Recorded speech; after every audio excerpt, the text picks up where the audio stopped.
What's going on, everybody? Welcome to the Rebel Broadcast, a show all about empowering and impassioning the DIY creator here on the web. This is transmission number 4. I'm your host, Tom Oliver, creator of Sources Lost and the dude behind Rebel Pixels, and today I'm joined by illustrator, comic artist behind the webcomic A Little Happy, unrepentant furry, and the owner of one of the best beards I've ever seen in my life. Please welcome not the guy who wrote all those military thriller books, Tom Clancey. How you doing, man? What an intro. Thanks a lot.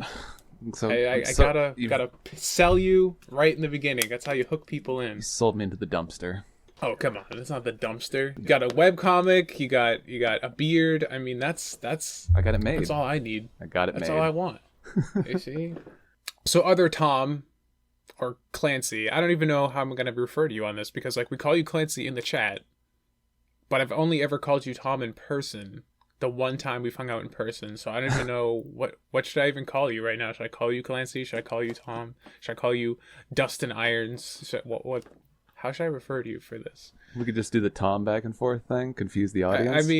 I mean, I'm down for that. I don't mind. So Tom, not me, is joining us today to talk about a topic that I'll probably weigh in a lot on as well, and that's battling creative self-doubt. An interesting topic to abut with last week, but that's okay. Before we get started on that, Tom, why don't we first begin by having you tell us a little bit about yourself, who you are and what you do for people listening who might not really know what your deal is. Go for it. Pitch yourself better than what I just gave you since you were so complaining about it. Oh, no. How would you describe yourself, sir? Honestly, everything I do is on a shoestring, and everything I do I taught myself how to do. So, frankly, basically I'm a cartoonist and kind of a schlub. I just kind of do my thing. I have my comic, and it updates very sporadically. So, I don't know, honestly.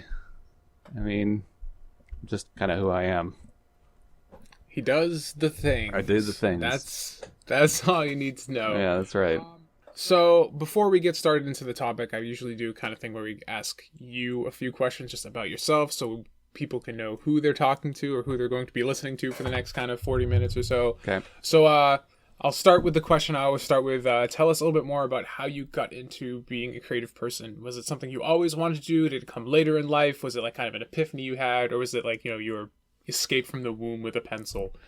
Yeah, I guess the latter. I mean, I kind of grew up in a family of artists. My mom's a painter and my dad worked in advertising. Actually, my mom worked in advertising too, but he's an art director, things like that. My sister is a writer right now in Los Angeles. I kind of come from an art family. I think I'm the only one that's really kind of quote unquote the artist, though everybody's kind of more interested in just doing a job that happens to be art. I actually want to do art. I guess that's kind of pretentious. It makes me sound like a huge asshole, but I guess there's no taking that back. You're the least egotistical person that I'm aware of. So okay, but yeah, I guess I've been drawing for years. It's always a thing I've done. I've took art throughout every grade of school possible.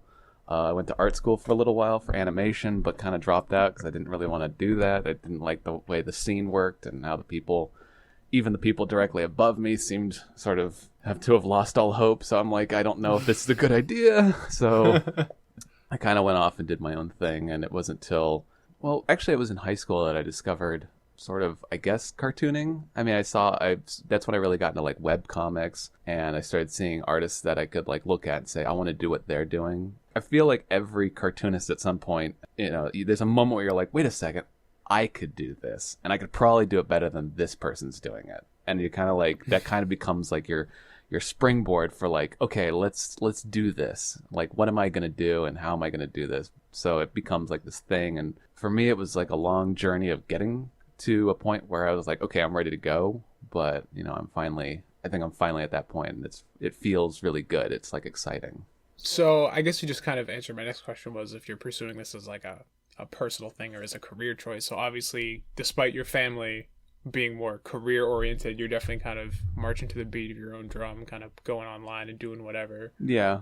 So I guess if we look at Happy, which is your comic, I guess it's not a difficult conclusion to come to that you're obviously like really influenced and into like anthro and furry art. Would you say that you're like a furry as the internet kind of defines it, or is it more just like a rawly aesthetic choice? Did that inspiration for drawing that style come from like being exposed to the furry community online, or is that somewhere else? So like I know a lot of people got into that from like Disney or like stuff like that. So where would you say that that aesthetic that you're kind of working in now, where did that influence come from?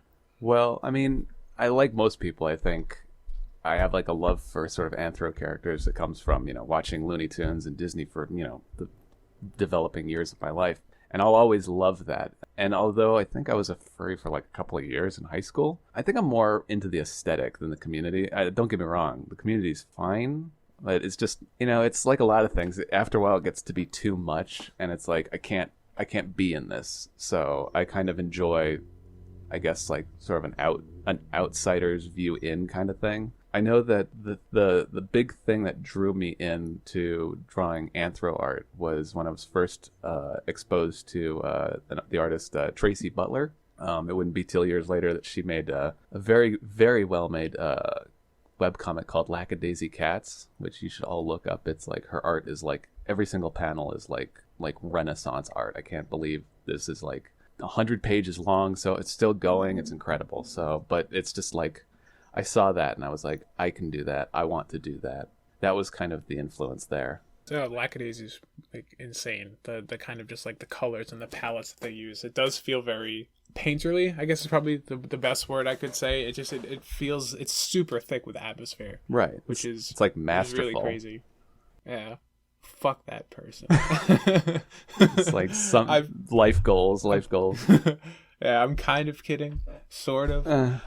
But yeah. So another fun fact about you is that in addition to being a fantastic illustrator, you're really good at like baking and stuff. You like had cookies that you brought to BronyCon last year, if I remember correctly. Yeah, man. Where did that come from?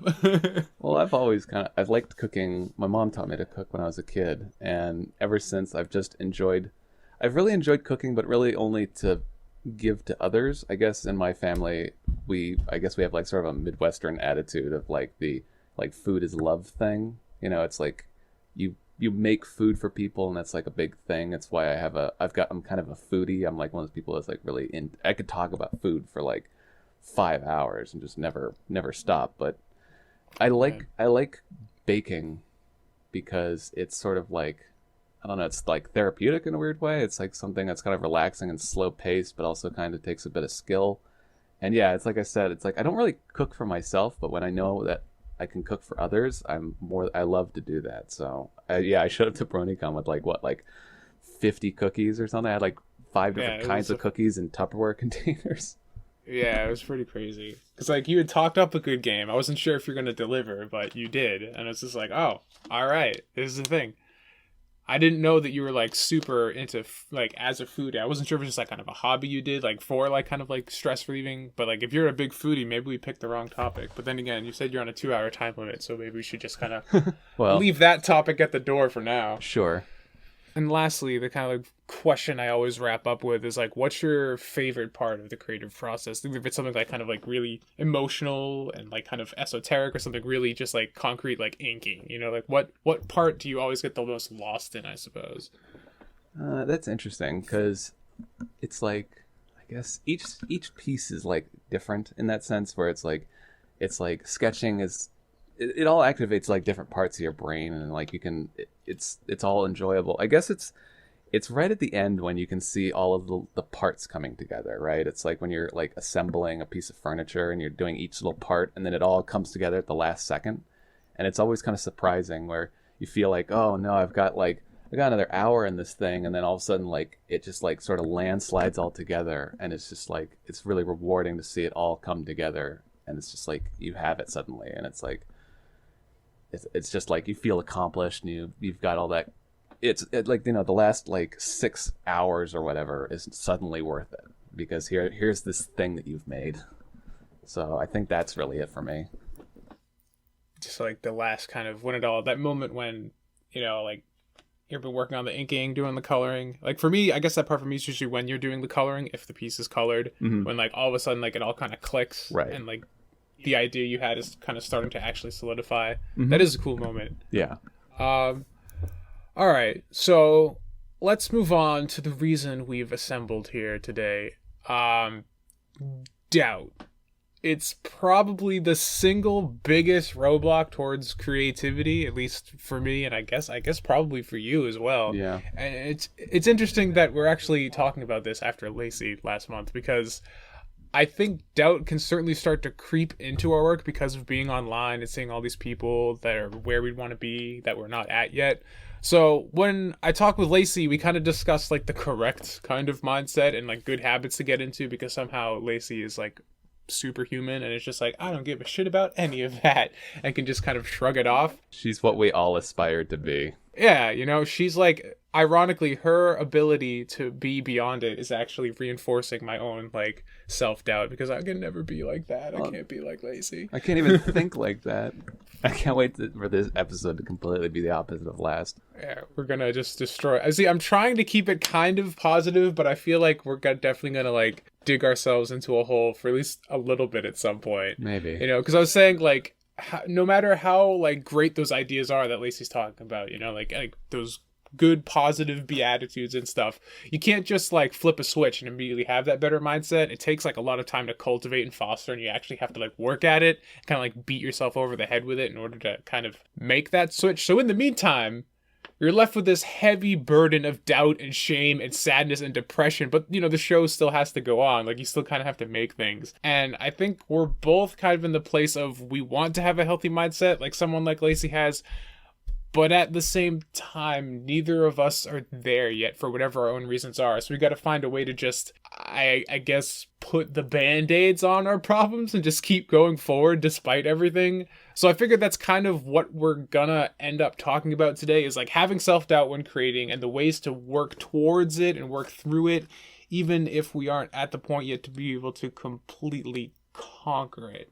Yeah, I think that, and I think it goes further than just art. I think that a lot of people, especially these days, really sort of struggle with the like, am I doing this right? Should I be doing this? You know, do I have the talent for this? You know, it's sort of like this, and I mean, like, I mean that in everything. I mean, if like looking online, seeing on like Tumblr and all those places, it seems like you can't do anything without people like looking like they don't know what the hell they're doing and being acutely aware of it.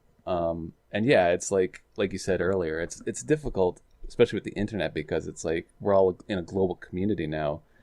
It's like you can see, you know, the top 5% of artists all the time. You know, you see like, you know, 16-year-olds that are better than you'll probably ever be, you know, and it's just like, I don't know how to get past that sometimes. It's, you kind of have to just close your eyes and be like, those people don't matter. What I'm doing is not what they're doing, and that's okay.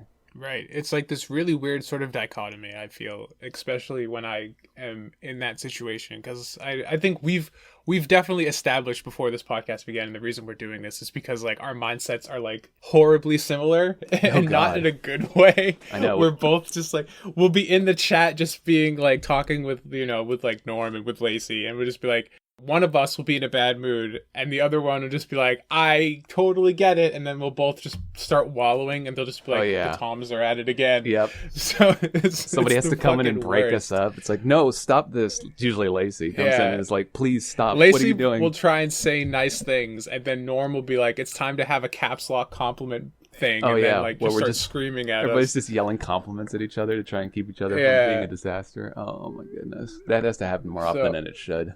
I know, it's bad. We have this weird penchant of like getting on these tangents sometimes when no one else is around. It's like, we know. It's like, the happy people are gone. It's time to go. So it's just, mods aren't on talk about depression. Yeah, it's ridiculous. It's weird because like you have the internet, right, to kind of set the scene of like how this works. At least it works for me, is that you have the internet and you can see all of these fantastic people doing all these incredible things, and you're just like Joe Schmo over here. Not to like degrade myself, I guess, even though I do all the time. Yeah, well, I apologize for it. I know. You feel like you're not made of the same stuff, and it's almost like I would be like so much healthier mentally if I just could stop going online for a bit and just focus on myself. As much as I'm like anti being in a vacuum and like an echo chamber, I think maybe for a while, if you just kind of created things in a vacuum and just was like, were able to disassociate the creative process of yourself with all these other people, and I think it would probably better help kind of let you understand your own progress. You could see it better if you just like seeing A to B and not A to B in the middle of like C, D, E, F, G, H, I, like all this other stuff pouring in on top of it. Oh yeah. Which would be super helpful. But at the same time, the problem is 99% of like being successful now is like promotion and not product. You feel like if you step away and give yourself that time, you're just doomed to obscurity. Well, I think it goes further than that, because for every time I see an artist and I'm like, man, their art's so much better than mine, or all the classic, self-hating artist kind of things. For every time I see that, I'll see another thing and it'll kind of inspire me. And it'll be like, wow, that's amazing. Like, I could be doing something like that. It's like you said, you can't really isolate yourself. And not just for, you were saying, with like self-promotion. Like, you need to be able to speak to people and make people aware of what you're doing. But it's also not healthy because you're not seeing new things. You're not being exposed to new things. It's like, there's an interview with Chuck Jones, I think. He once said, you can't create anything new if you aren't experiencing anything new. So you have to always be learning. And that's sort of like the fuel of creativity. And it makes sense because, like, your ideas, like everything you're creating right now is influenced by other things. Like we just said, like your entire visual language came from being influenced by, cartoons and like Looney Tunes and things. So like that wouldn't have come about if you weren't constantly taking in new ideas, and even like in more subtly nuanced ways. Like the way I do my line art now is definitely from seeing other things like that. Like I remember the first time I saw someone like, oh, like I outline my outlines. I'm like, what? And, like that just changed the way I thought about line art, and right. like really kind of reinforced the way I draw now works. And even like with writing and stuff, like reading certain authors and like realizing you could do dynamic dialogue tags and like use dialogue tags as a way of adding additional bits of description as opposed to just saying he said, she said back and forth for like 300 pages. So It's just all of that stuff reinforces who you are, but at the same time, it can also feel overwhelming when there's such a huge gap and you don't know how to get from what you're seeing from where you are. Right. Like I said last month, it's a double-edged sword, the internet is, and it's like super hard to kind of deal with that because I think, I don't know, maybe this is getting like just me talking out of my ass, but I feel like human beings are kind of not wired for all of this stimulation. Oh, for sure. We haven't really caught up to it. I guess like because we're kind of more tribal by nature, just like having this huge fucking tribe now essentially where like the whole world is at your fingertips, just like it's overwhelming. Super stimulation overload. And it's I think like this connected world's great for like business and stuff because it open up so many new market opportunities. But to people who are doing creative stuff where it's so personal, it creates this huge like, I always hate the fact that like I'm trying to monetize my work. Because, like, at the same time, it feels like an abandonment of what I want to do, almost. I'd love to just sit in a room and create stuff, and, like, someone would give me, like, a sandwich every 12 hours and, like, a place to eat it in, and that would be fine. And, like, I would do that. Like, I would be totally satisfied. But it doesn't really work. So, like, I have to make money off of what I do. But I don't want to work a real job. Like, because obviously we're both talking earlier before the show started how, like, we have, like, the most like, scrub-tier jobs that, like, we can barely, like, get by with anything more complicated than that. Yeah. So how do you reconcile the fact that, like, art is something so personal and something so fragile, I guess, just by definition of what it is, but then also we're in this market right now and, like, the internet's enabled this place where, like, you can get paid for basically anything, If PewDiePie can make millions of dollars just playing video games and screaming, like, there's enough people out there to market anything. So everything you make now online has the potential to be monetized and almost the expectation to be monetized. And that's really weird to me, is because like some things you just don't want to monetize. Yeah, and a lot of it comes from sort of a confidence level too. It's like, you kind of have to have a backbone going in and saying something like, watch me scream at horror video games. And like, there's a kind of like, I mean, you can say what you want about, like Let's Players and stuff like that, but it kind of takes courage to stand up and say, who wants to support me playing video games? And I mean, it's like, oh, well, that's easy. I mean, you still have to do a lot of work, and it's still kind of like, I mean, someone had to do that first. And I'm sure that person got completely shit on by people being like, this isn't art, this isn't entertainment, until like the rest of the people stood up and said, no, this is entertainment. This is good enough for me. And it's interesting because I feel like a lot of artists who are making art, like, web comics and things like that, they're not really confident in sort of like, monetizing themselves. I have a Patreon, but I don't want to use it. I don't want to send people to it because I don't think I'm doing enough work to validate its existence. And I'm half tempted to take it down every time I think about it. Yeah, like I have a Patreon for this channel, but I'm still like, I don't know. I feel like even recently I haven't been getting a lot of stuff in to take a look at, and I haven't done any advice videos for a while because like I've been trying to figure out just what I want to do myself.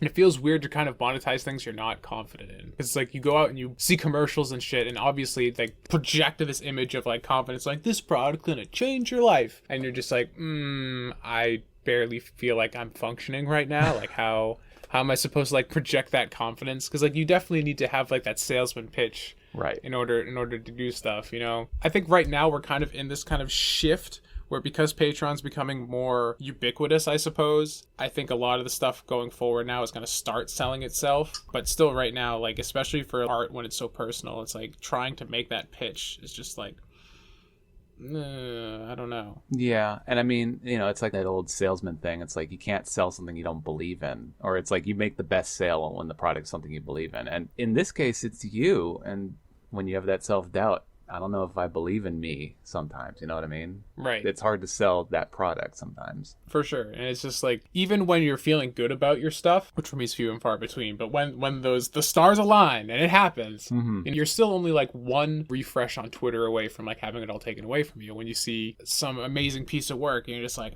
right, there's still a huge mountain left to climb and things like that. And I don't know. I mean, I guess maybe it's like greed or something, like you want to be that good, but maybe it's not greed, because like on the one hand I feel like I want more and I want to keep getting better, but I think that's healthy to a degree. But also there's definitely this weird feeling of expectation where I think it's probably because just the way we're wired, we just start seeing those things. Like there's definitely tons of shitty art online that I never think about, because I think like the ratio of bad to good, I'm probably still in the top 50%, I would like to think. Maybe, possibly, just in terms of like all the junk that's out there. Sure. Like I'm competent enough. I think if I showed someone my work, they would understand that like, there's been effort behind it. It's not just some guy who just randomly sat down with a pencil for the first time 10 minutes ago. So like I think the effort there is visible, but at the same time it's not where I want it to be. So it's just, I don't know. I think I just lost track of what I was trying to fucking say. No, I get what you mean, and a lot of that. I'm trying to remember. There's a quote, and I really like that. I don't remember who said it, but it was basically like we all got into art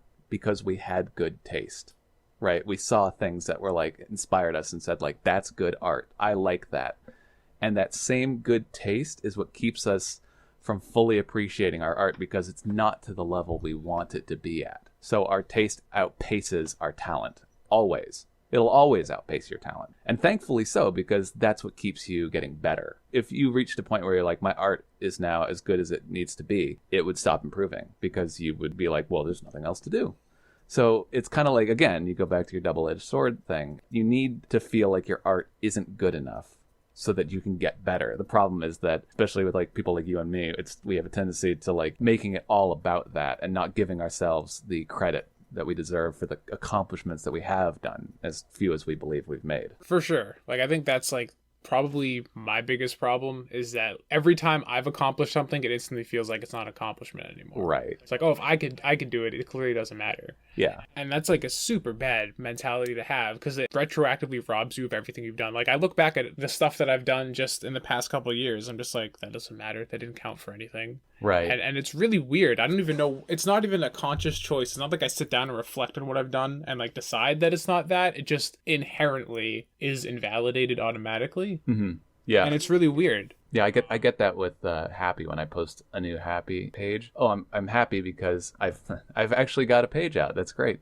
But then it's kind of like, well, this is the first page I've gotten done in like a month and a half. And it's like, oh, I should be doing this more. It's like, what am I doing with, Your brain finds a way to sabotage everything. Yeah. It just sucks all the energy out of your body. You're just like, oh, well, screw that. It was funny because I was talking to my friend Ashley like a week ago. My big thing right now is like, do I want to focus mostly on writing stories or want to focus on drawing comics? Like, and I've been going back and forth on that for like, 2 years now? Like, it's horrible. And she was saying like, well, you have this tendency to hate all of your work, but you still like the writing you've done. So maybe that's a clue that you should be doing writing and that's what you're really about. And that's like a really good point. But my brain instantly took that and was like, well, that just means that I haven't improved in my writing over the last year. Oh, geez. Oh, my goodness. And it's just like, it's like crazy how your brain can, like, it was instant. I didn't even think about it. It just like, it happened. Well, you've trained yourself to do it. It really is. And like, it's weird because when that's all you have, that feels like that's all that can motivate you. It's just like, I suck so bad, I gotta stop sucking. And that's kind of like, you punish yourself to progress. I don't know if that's what you do, but that's kind of what happens for me, is that like, I'll just like beat myself into submission and be like, okay, we have to do something now. Well, it's definitely a motivator for me, but I try not to let it be the source of my art. The source of my art, I want to keep pure in that sense, I guess. But it's definitely something that's like, you should be working on something that's not video games right now because you're wasting your time. You know, like that's definitely something that makes me pick up the pencil sometimes. It's actually an interesting point you bring up because I'll definitely feel like that. Like yesterday I was playing Overwatch. I'm like, man, you really should be doing something that's not Overwatch right now. But do you ever find that your doubt kind of seeps into even when you're not working? You get to the point where you're not even giving yourself time to unwind? Or it's just like, yeah, like you should probably be taking a break right now. But while you're taking your break, it's like, you really shouldn't be taking a break right now. You are not worthy of taking a break. Yeah, it gets into like, that guilt thing. I'm horrible for that. I've got many people that talk to me and I'm always saying, oh, it's been like, a week since I even like thought about the comic and blah, blah, blah. And they're like, you know what? You need to give yourself time for a break, and I say, well, that's fine and dandy, but then a day break turns into a week break, turns into a month break, and it's all just like, it becomes a slippery slope, and there's always the fear that when you're not drawing, you're backpedaling, you're losing progress, like right, exactly, you're unlearning your talent, which I don't even think is really a thing, I guess. I mean, you probably have to go for years without drawing before you really fall behind, but I don't know. And then I'm also like a staunch believer in the 10,000 hour thing, where you work for something for 10,000 hours and you master it. So it's always like, how many hours have I put towards my 10,000 hours this week? And it's so destructive because it's something I'm supposed to enjoy. It's not supposed to be a job. I turn it into a job. It's so awful because it's like supposed to be the one thing that I should love to do. Right. But at the same time, you don't want to have an actual job, so you want it to be your job. So you're like, oh man, if I can just make a living doing art, I'll be happy. But then whenever you make your art work, it's like, I've killed the one thing that made me happy. Well, that's a whole nother talk all on its own. Oh, it's ridiculous. It's like, I feel like this whole kind of doubt idea is just like full of these like double-edged swords and just ways of thinking things one way or the other way, because like it even comes down to like the mental health versus utility. Mm-hmm. I don't know if you ever think about it this way, of just like understanding that you need to give yourself, especially like people like us who are just like fucking like mentally broken, and like we probably should be like seeing a therapist all the time and just like kind of working through a lot of these like hiccups. Yeah. And like, okay, I'm a person that needs this kind of help, or I need to cut myself that slack. But then the other side is just like, that doesn't change the fact that the work needs to get done. Right. And so the work's not going to get done if you sit and have yourself a good cry because like your feelings are hurt. Your feelings aren't going to make the work like slow down. It still has to happen. I don't know. I feel like we're talking a lot about the problem, and we gotta like fucking get out of this nosedive and just like solutions. So we're both stupid.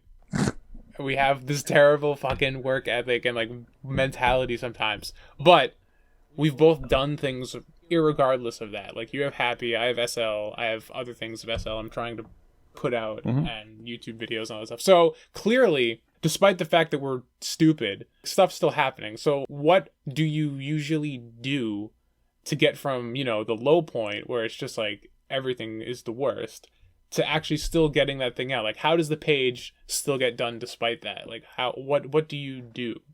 Well, I don't know. For me, it's a lot of times, for me, honestly, it's time, which is terrible because that's what we just talked about, how we're wasting time and stuff. But I don't know about how other artists work, and maybe this is what separates me from most successful artists, is that pen is so heavy when you don't want to do it. You can't really just push yourself through it, and you shouldn't be, because it's not healthy. You shouldn't be pushing yourself through creativity. Nothing good comes of that. But I think a lot of getting better just in general, a lot of things that help are not isolating yourself, talking to people, and believing people when they tell you that you're doing fine, that your art is good, or that, you're where you should be. When people compliment you, it's easy to be like, well, they don't know what I really am like, or they only see the part of me that I let them see. That's all bullshit. You need to accept a compliment, thank them for their compliment, because that's another thing that's really shitty that I do, is when I don't thank people for going out of their way to compliment me. But sort of accepting that you are doing well. And basically the answer to today's conundrum is to close this video and go back to Lacey's episode and listen to what she said, because she actually has the right idea. So that's kind of like my mentality on it. And it's like, it's good to have like a support network. It really helps to have artist friends as an artist. I've talked to people about this. There's literally no substitute as an artist for having artist friends. They understand what you go through. They know the words that you need to hear when you're not feeling well, and when you're feeling like your art is falling apart or it's crap or something. Like, they're your people. You need to surround yourself with artists and people like that who you can trust. That really helps me. I know that. Yeah, definitely. I mean, we have our small group of people that we can talk to. And like I said, we said earlier, you know, normal scream at us if we need to be screamed at. But yeah, that's the good thing about the internet, and the fact that there's all these fucking great people at the top, but then there's like 10 billion times more people where you are, looking up at the same people and feeling the same things. I think it's really easy because the cream rises to the top. You see the savants everywhere, and it kind of becomes the normal. Like, it feels like it's normal because it's all you see if you're not really looking. Yeah. But if you start talking to other people and kind of like, you know, you realize that like that's not normal. Like, that's definitely like goals, you know, art goals or whatever. Sure. But you're not behind because of that. They're the exception. They're ahead. That doesn't make you behind. Exactly. Just because other people are further ahead, it doesn't invalidate where you are. Right. They're the 1%, honestly. Even though they're the only ones you see, because it's like you said with the internet, the cream always rises to the top, because unfortunately art has become a popularity contest just by the nature of how the internet works. And it's easy, it's like you said, it's easy to think those people are normal. They're not normal. Like, when you see these extremely talented people, you have to acknowledge that that's a good goal, but that's not your benchmark. Definitely. You should be taking the positive side that we were talking about, using that as like a motivational tool and being exposed to new things, and seeing that and be like, I want to do that, as opposed to being like, I can never do that. Mm-hmm. Even if that, as sad as this kind, even if that's true, you know, even if you're like, you'll never get to that level, if you can look at that as a positive thing, it'll help you push you further than you would have gone otherwise. And because you should only be focusing on your path, that still helps. That's still a net gain of getting that extra step further. Having a network of people is super important. So you realize that there are tons more people out there who are going through the same thing, and you're not as isolated as you might feel. Because I think that's definitely a problem, is like when you get all that self-doubt, you feel very isolated. You naturally just kind of want to pull away and kind of shrink into yourself and just be like, oh, fuck. But if you have a network of people, it makes that way more bearable, which is incredibly important to have, is to make sure you're not isolating yourself. Then you have no one to kind of like slap you silly when you get too far off the beaten path, and it's just like you start hating what you're doing, and no one's there to kind of like, dude, it's not as bad as you're making it out to be, you know, because then you're just in an echo chamber of your own doubt, and then that's all that's left, and that's not good. I mean, I think Lacey made a good point that I'll bring up again. It's just like, you know, if only the best people made art, 90% of what you see all around you wouldn't even exist. Right. And it's true now, just like it was true last month. You just got to do your own thing, I guess. You just got to keep pushing forward. And that's kind of the thing that I guess keeps me going. Let's say that all of my like worst fears are true, that I'm never going to be better than this. This is the end of my progression. No matter how much more effort I put in, no matter how much stuff I continue to try and do, I'm never going to get better than this. Let's say, for the sake of argument, that that's true.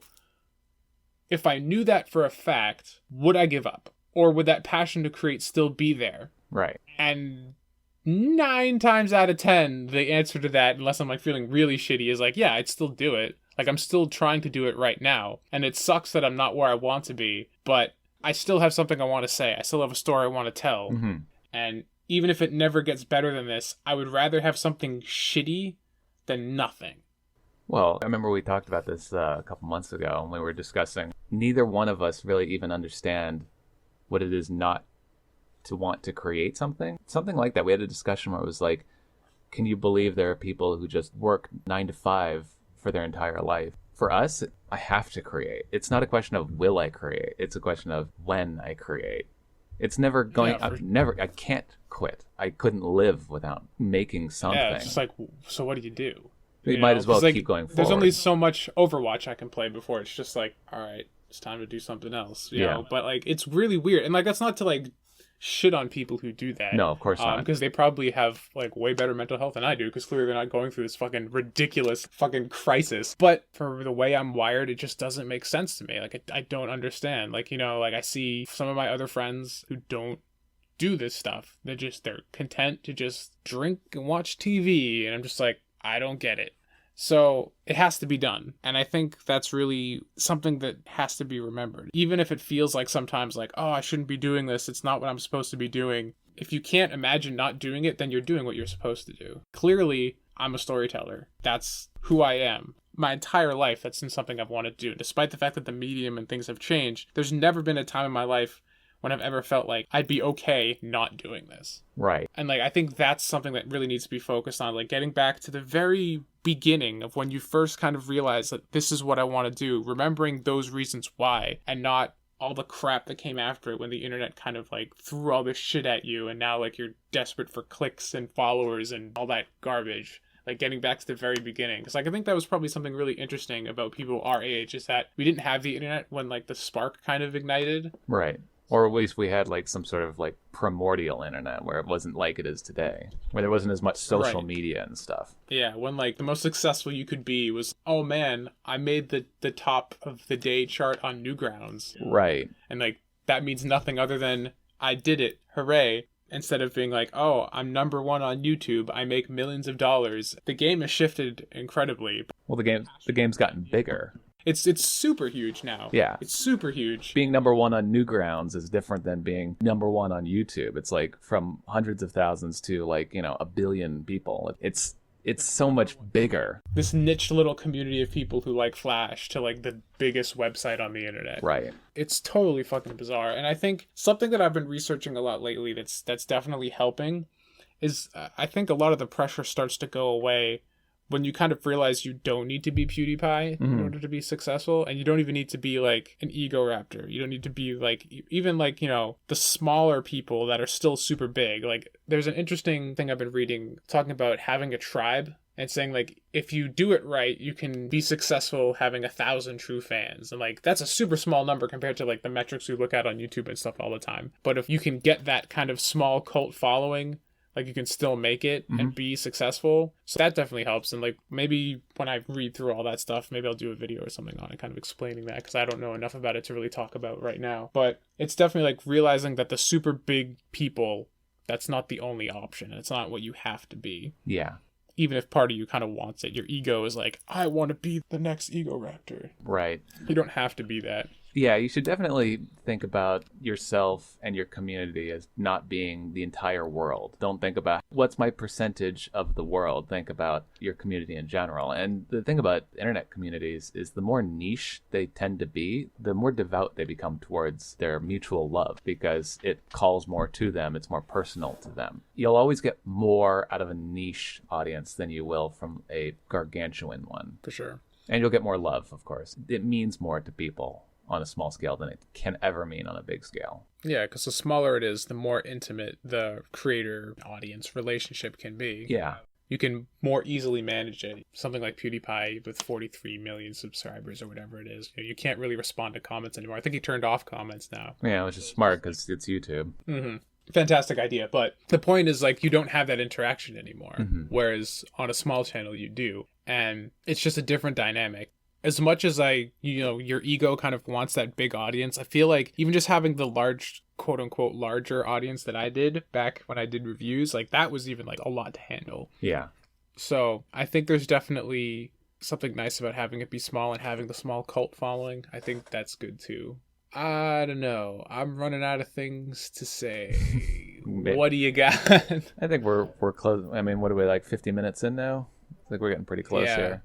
I thought we were like way behind. No, we did it. We made it to the end of the show. I thought we were like a half an hour in and I was afraid. But no, we did it. We did it, guys. We made it to the end. All right. So before we wrap up, is there any final closing thoughts you'd want to say? Or do we just fucking knock it out of the park and say everything already? Every now and then I talk to an artist, and someone will come to me, especially when I used to do stuff for Dr. Wolf. They used to come to me because for a brief moment, I was like someone who people looked up to, which was really a bizarre feeling. But they used to ask like, what would you suggest to artists up and coming? And it's like, I wanted to say this earlier offhandedly, but I think it goes without saying, because I remember we talked about being influenced, and it's important that people listen to your friends, trust people when they say that your art is good, and everything's already been thought up. Every story that could have been told has already been told in some fashion. So as a creator, just don't stress out about that. That's one of those things that just drives me nuts, is when I'm like, start comparing and makes me want to like throw everything in the garbage. But it's important to not think about self-destructive things like that. You know, there's only so many themes you can have in a story and something, so many messages you can say, but it's taking something really general that anybody can relate to and then really dialing it down to a really specific scenario that tells that story. Josie's story is going to be a theme that's been told so many times, but it's never been Josie the one telling that or communicating that theme. So like you go down to the specific and it becomes something new. I mean, I'm writing the first part of SL right now, and the first line is like verbatim the exact same first line from Full Metal Alchemist. I didn't even realize it. I'm just like, I'm gonna go with it, because like the first thing is like, that ought to do it, and she's like setting up a circle on the ground to cast a spell. I'm just like, this is the beginning of Full Metal Alchemist. Whatever. So well, I'm a hack. And cut. The important thing, I guess, to remember is every story's been told, but only you can tell the kind of story you're going to tell. Like, no one else can tell the story you're going to tell. Like, no one will tell SL the way you would tell it. No one's going to tell Happy the way I would tell it. That's why it's important that you keep creating. You don't give up on your project. No one else is going to tell it the way you do. You owe it to yourself and to people who want to read your story to get it done. So that's one of my healthy motivations, is that I deserve to see it done, and the people who I know care about the story deserve to see it done. Yeah, that's another benefit of having artist friends, is that you have tangible people who want to see your project done. So it kind of gives you motive. Even when you're feeling like, oh, it sucks. It's like, oh, no, but like Norm and Clancy and Lacey and Cece, they need to see it done. So I got to keep fucking chugging along. Right. Even if like the intangible masses or whatever, or the potential masses, whatever, they don't seem real. Yeah. Keep doing it. It's be really special. Sad. It's really special having people. I know I've gotten some extremely nice comments about Happy, which blows my mind away, because it's only like 12, 13 pages in, and it's just like, I've heard people bare their soul to me. And I'm just like, if that's not the greatest motivator in the world, I don't know what is. I feel like I haven't even started, and there are people that are like, this is meaningful to me. And it's like, that's meaningful to me that they think it's meaningful. That's the best. That's the dream. All right, so I think we've pretty much hit it all. Tom, where can people read Happy after that incredibly good fucking segue into why everyone should read it, because it's super meaningful? Where can people read Happy? Where can people see your art? I'll put all the links in the description, but just for people who hate links, where can they go? I'm at DeviantArt at Dustin Irons, and my comic is hosted on alittlehappycomic.tumblr.com. And then I think there'll probably be links from either that to my personal or whatever, and then I've got an art blog. It's all in there, so. All right. Awesome. I'll put all the links in the description. Tom, thanks for taking the hour to come talk. Thanks for inviting me, Tom. Talking about this for like a year. Yeah, right. You're not the only one who takes forever to make art, clearly. Oh, no, I know I'm not. I know I'm not. All right, man. So I guess we're done. So until next time, I'm Tom Oliver. This is Rebel Pixels. Reminding you guys, it might be indie. It doesn't mean that we're alone. I'll catch you all next month for another episode.